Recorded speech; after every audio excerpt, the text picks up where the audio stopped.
dark evening. Okay. This is actually for all three of you. Okay.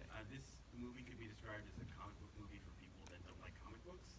And so I was wondering if there were, since we're living in the age of comic book movies, were there things that you actively had to try to stay away from to keep it as realistic as possible?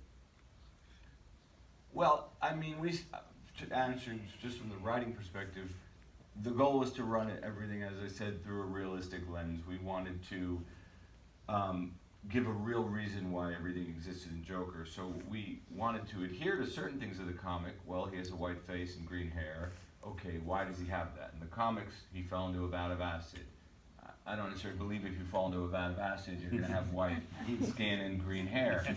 So we wanted to give a real reason why he looks like that at the end. Okay, what if he's a clown for hire and that kind of inspires the look? Another thing we knew about Joker, he has that laugh. Where does that laugh come from? Oh, well, you know, there's this condition that exists and you get it from childhood trauma. Oh, that could tie into our thing with the mom and the child. So all these things, it's sort of a backwards engineering. So it wasn't so much that we wanted to make a comic book film for people that didn't like comics. We just wanted to really run it through as realistic a lens as possible, make everything feel grounded. And you had a second question? Oh, I mean, this is more for the writing Oh. element. But I mean, I was wondering as a costume designer and editor if you guys were coming up against the same sorts of things. Because Marvel, everything we see, it's so Superman, Spider-Man, and there are things that you expect in that world. I just was wondering if you felt pressure or if you would catch yourself, like falling into the same tropes and then have to actively take a step back when making this film.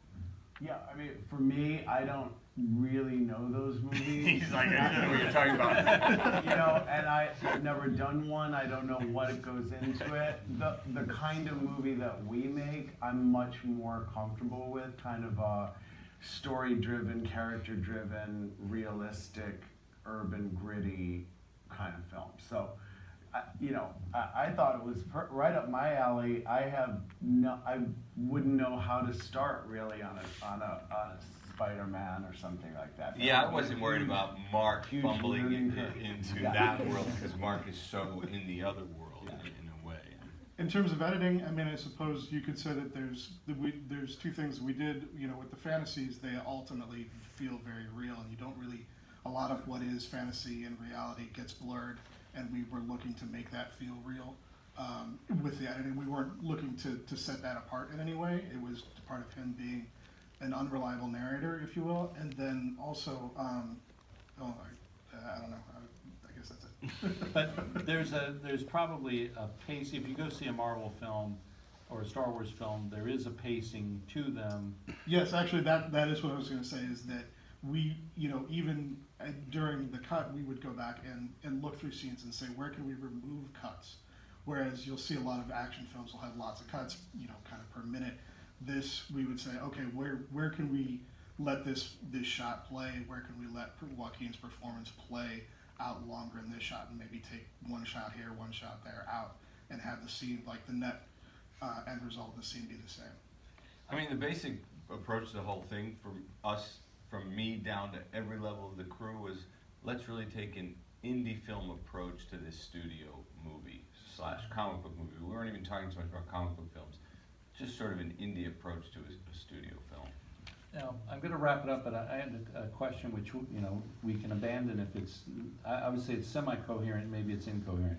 But what's the enemy of a film like Joker in the making of it? Some movies, you only have a 28-day schedule or 40, and you're just pushing the envelope because you don't have quite enough time to shoot what you need to shoot, or you don't have quite enough money, or you've wound up on a location where the weather is, was there something you felt could make this whole thing kind of go topsy-turvy and not happen the way you wanted? Well, I wouldn't say it's the enemy, but one of the things that I hadn't been used to doing when you tackle one of these movies is I've always made movies that, while you're making them fly way under the radar, it's hard to make a movie in New York City called Joker with Joaquin and fly under the radar. So that I wasn't prepared for, the level of, we're shooting a scene that day and that night it's on the internet. And when I say on the internet, I mean, there's video footage and there's stills and, So the spotlight on the you spotlight, making I a guess, movie. the simple answer would be the Wow, spotlight